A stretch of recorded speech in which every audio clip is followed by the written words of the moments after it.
नमस्कार दोस्तों। तो चलिए हम लोग नेक्स्ट प्रश्न को देखते हैं। क्लास 10th का मैथ डॉक्टर केसी सिन्हा बुक एक्सरसाइज 8.1 का प्रश्न संख्या 45 देखते हैं। 44 का आपको बुक में ही सोल्यूशन मिल जाएगा और इसके पहले हम लोग 43 तक सोल्यूशन कर लिए हैं। तो चलिए इस प्रश्न को सोल्यूशन करते हैं। 45, 46, 47 इसी वीडियो में करेंगे। तो वीडियो को स्टार्ट करते हैं। उन सारे वीडियो का लिंक आपको नीचे डिस्क्रिप्शन बॉक्स में, नहीं तो आप हमारे यूट्यूब चैनल के प्लेलिस्ट में देख सकते हैं, जाकर लगातार आपको सोल्यूशन करवाया गया है।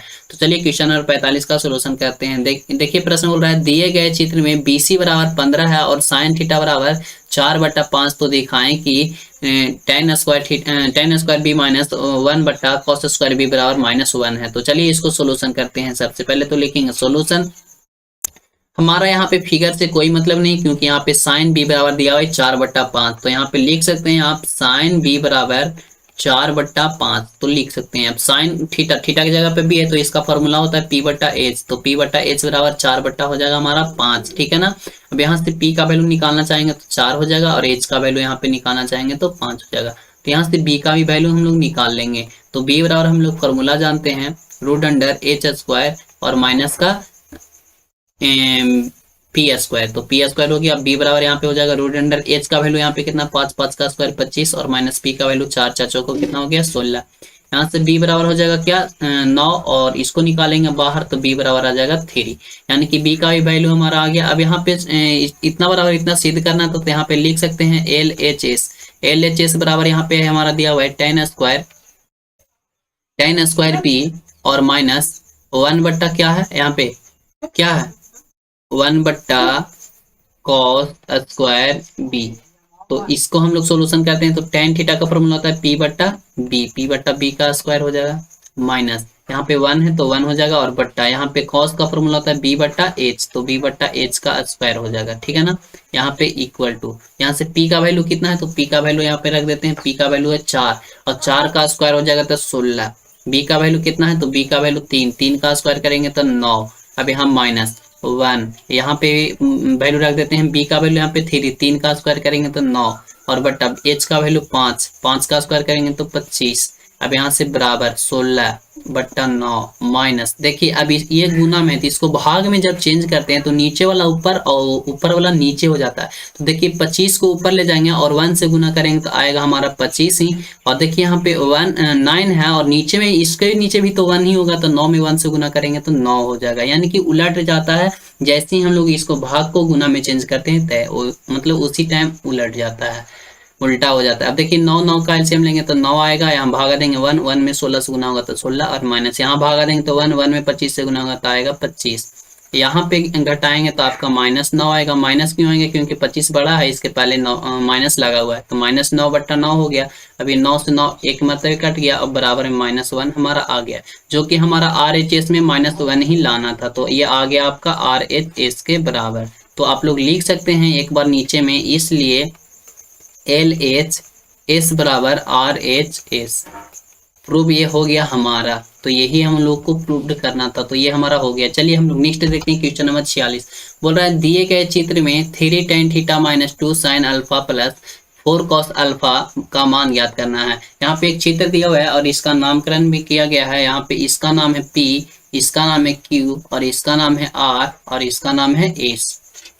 अब देखिए क्या यहाँ पे दिया हुआ है, ये जो है कोण P जो है वो थीटा है, थीटा डिग्री है, और ये कोण S जो है वो अल्फा है। अब ये S और Q का वैल्यू दिया हुआ है 6 और ये R और Q का वैल्यू दिया हुआ है 8 और इसका वैल्यू दिया हुआ है PR का 17।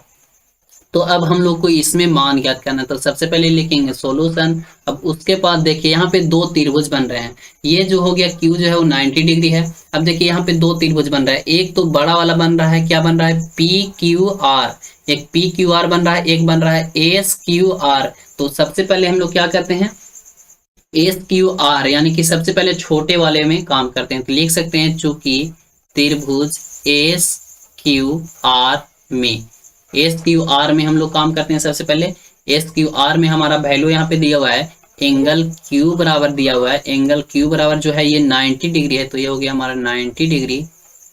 और यहाँ पे दिया हुआ है एंगल S जो है अल्फा है, एंगल S जो है वो अल्फा है। और SQ का वैल्यू दिया हुआ है, SQ का वैल्यू दिया हुआ है 6 और QR का वैल्यू दिया हुआ है 8, QR बराबर 8, और यहाँ पे हम लोग को क्या करना है, एस आर का वैल्यू ज्ञात करना है, एस आर का वैल्यू ज्ञात करना है, एस आर का वैल्यू ज्ञात करना है। तो यहाँ पे देखिए 90 डिग्री के सामने वाली भुजा क्या कहता है, कहलाता है हाइपोटेनस, यानी कि एच का वैल्यू हमको निकालना पड़ेगा। और देखिए ये जब हमारा अल्फा यानी कि थीटा हो गया, थीटा के सामने वाला परपेंडिकुलर यानी कि पी का वैल्यू हमारा यहाँ पे 8 हो जाएगा और बी का वैल्यू यहाँ पे 6 हो जाएगा। तो यहाँ से एच का वैल्यू निकालेंगे तो एच बराबर हमारा हो जाएगा root under P square plus का B square, P square plus का बी स्क्वायर। तो यहाँ से एच बराबर क्या हो जाएगा, रूट अंडर पी का वैल्यू कितना है 8, 88 कितना हो गया 64, और प्लस बी का वैल्यू कितना है 6, 6 छक कितना हो गया 36। यहाँ पे एच बराबर क्या हो जाएगा 6 4 10 की जरूरत में चाहिए यानी कि 100, रूट अंडर कितना हो गया 100, एच का वैल्यू आ जाएगा यहाँ पे 10। तो ये जो हमारा एस आर जो आया वो आ गया हमारा 10, ठीक है ना। अब हम लोग को क्या करना है, यहाँ पे एक वैल्यू और ज्ञात करना होगा, P R sorry P Q ज्ञात करना होगा। पी क्यू कैसे ज्ञात करना होगा, तो देखिए यहाँ पे एक और वैल्यू निकालना होगा यहाँ पे। अब यहाँ पे त्रिभुज में एक और त्रिभुज में काम करना होगा। चलिए यहाँ पे मैं करता हूँ त्रिभुज, यहाँ पे पी क्यू आर में देखिए, पी क्यू आर यानी कि बड़ा वाला त्रिभुज में देखिए, बड़ा वाला त्रिभुज में हमारा एंगल क्यू जो है वो 90 डिग्री ही है, ठीक है ना। अब 90 डिग्री है। अब देखिए 90 डिग्री के सामने वाली भुजा क्या कहलाएगा, एच यानी कि हाइपोटेनस। तो एच बराबर हमारा हो जाएगा 17। और देखिए किस कौन की बात कर रहा है, एंगल पी जो है, एंगल पी जो है वो थीटा है। तो थीटा के सामने वाली भुजा क्या कहलाता है, परपेंडिकुलर, यानी कि यहाँ से पी का वैल्यू निकालना चाहेंगे तो हमारा 8 आ जाएगा और बी का वैल्यू हमारा निकालना पड़ेगा। तो बी बराबर यहाँ पे निकाल लेंगे तो बी बराबर हमारा हो जाएगा रूट अंडर एच स्क्वायर और माइनस का पी स्क्वायर। तो यहाँ से बी का वैल्यू निकालेंगे तो एच का वैल्यू यहाँ पे 17, तो 17 का स्क्वायर करेंगे तो आया जाएगा 289, और माइनस पी का यहाँ पे स्क्वायर करेंगे तो पी का वैल्यू 8, 88 64। यहाँ से बी बराबर निकालेंगे तो यहाँ पे वैल्यू आ जाएगा 225। अब ये होता है हमारा किसका, तो बी बराबर आ जाएगा 15, तो 15 का स्क्वायर होता है 225, इसको आ गया 15। तो अब हम लोग को ज्ञात करना था यहाँ पे क्या, अब यहाँ पे हम लोग को ज्ञात करना था 3 tan थीटा। तो 3 tan थीटा तो यहाँ पे ज्ञात करते हैं क्या है, चलिए यहाँ पे लिख लेते हैं 3 tan थीटा, और माइनस क्या है 2 sin अल्फा, और प्लस में क्या है 4 cos अल्फा। तो अल्फा के लिए ना यहाँ पे देखिए, अब थीटा के लिए, तो थीटा के लिए तो यहाँ पे है, इसमें हम लोग देखेंगे थीटा के लिए तो 3 तो रहेगा फॉर्मूला से ही, थीटा का फॉर्मूला होता है साइन थीटा का फॉर्मूला होता है पी बाई बी। तो पी का वैल्यू इसमें देखिए, पी का वैल्यू कितना है 8, तो ये होगा गुना 8 और बट्टा बी का वैल्यू कितना है तो 15, तो 15 हो गया माइनस 2। अब साइन अल्फा, तो अल्फा के लिए इसमें देखेंगे, छोटा वाला त्रिभुज के लिए देखेंगे तो अल्फा के लिए देखिए ये है ना अल्फा, तो 2 हो गया इंटू साइन थीटा का फॉर्मूला होता है पी बटा एच, तो पी का वैल्यू इसमें देखिए कितना 8, तो 8 हो गया, और एच का वैल्यू इसमें देखिए 10, तो 10 हो गया, और प्लस यहाँ पे देखिए 4 है तो 4 रहेगा, और कॉस अल्फा, अल्फा के लिए तो फिर यही देखेंगे, तो अल्फा का फॉर्मूला क्या होता है, सॉरी कॉस का फॉर्मूला क्या होता है बी बटा एच, तो बी का वैल्यू यहाँ पे कितना है 6, और एच का वैल्यू तो हमारा 10 ही रहेगा, ये हो गया। अब 8 यहाँ पे 24 और बट्टा का क्या हो जाएगा 15, और माइनस 8 दूनी का 16 और बट्टा का हो गया 10, और प्लस यहाँ पे 6 चौका 24 और बट्टा का हमारा 10। यहाँ पे आप एलसीएम लेंगे तो 15 और 10 का एलसीएम आपका आ जाएगा 30, कितना आएगा 30 आएगा एलसीएम, तो 30 हो गया हमारा एलसीएम। अब यहाँ पे देखिए भागा देंगे, 15 दूनी 30 2 आएगा, और यहाँ पे गुना करेंगे तो 24 दूनी कितना हो जाएगा 48, भी इनका जोड़ बना लेंगे, और प्लस सॉरी माइनस है ना तो माइनस रहेगा, यहाँ पे भागा देंगे 3 16 कितना हो जाएगा 48, और यहाँ पे प्लस का कितना हो जाएगा 24 या 72, तो 72 हो गया। अब यहाँ पे घटाएंगे तो देखिए 48 में से 48 कट गया यानी कि 72 आ गया, तो 72 और बट्टा का 30 हो जाएगा। अब इसको काटना चाहेंगे तो बरछक 72, यहाँ पे काटना चाहेंगे तो कितना मतलब कटेगा बरछक 72 और 6 पचे 30, यानी कि बरछक 72 और 6 पचे 30, तो ये आ जाएगा हमारा 12/5 आंसर। क्या आ गया हमारा 12/5, तो यही हम लोग को लाना था। 46 का भी सोल्यूशन कर लिया। अब चलिए हम लोग देखते हैं 47 का। बोल रहा है दिए गए चित्र में ए बी सी एक समकोण त्रिभुज है, इसका एंगल बी जो है वो 90 डिग्री है, समकोण है, तथा एंगल तथा बी डी है वो लंब है ए सी पर।